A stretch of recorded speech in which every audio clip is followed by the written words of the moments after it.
After the defeat of the Spanish Republicans in 1939, the Spanish entered an era of neutrality on the international stage. At the helm of the nation was the General Francisco Franco.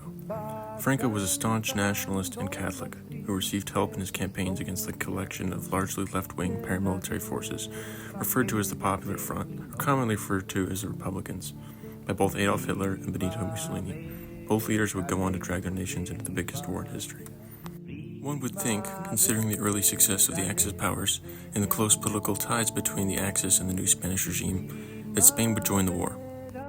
After all, Spain still had the population to support the Axis powers and had thousands of war-hardened men the Axis could have used.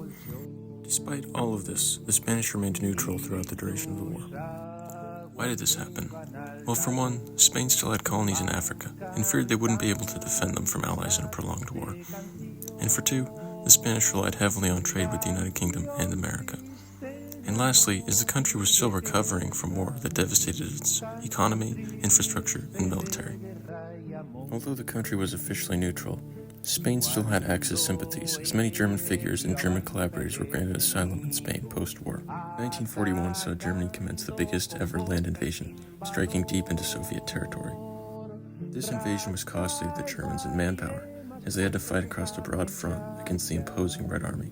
The Spanish government allowed their soldiers to enlist in the German army, and to prevent provoking the Western Allies, they were only to be used on the Eastern Front. And in the summer of 1941, the ranks had swelled to nearly 20,000 men, primarily seasoned fighters from the Spanish Civil War. The division was sent to Germany, where it would be trained up and equipped with German weapons and uniforms.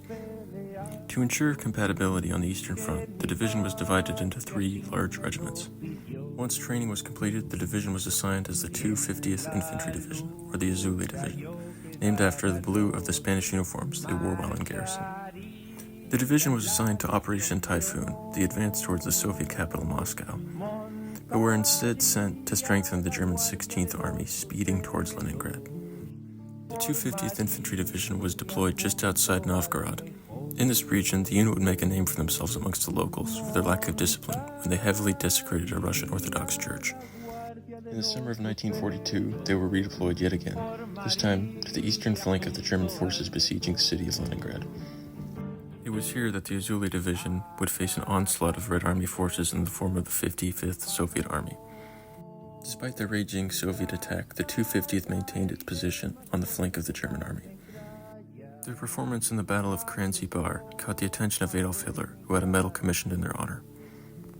By 1943, Western allies had become fed up with Franco's crusade against communism and applied serious political pressure on him to put an end to it.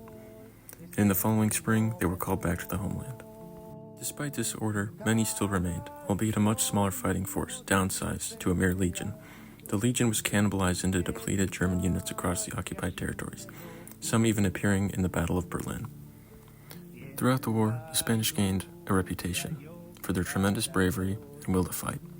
Up to 45% of the division's forces would be casualties in some form. If you enjoyed this video, please like, subscribe, and comment your thoughts. Por María junto al mejor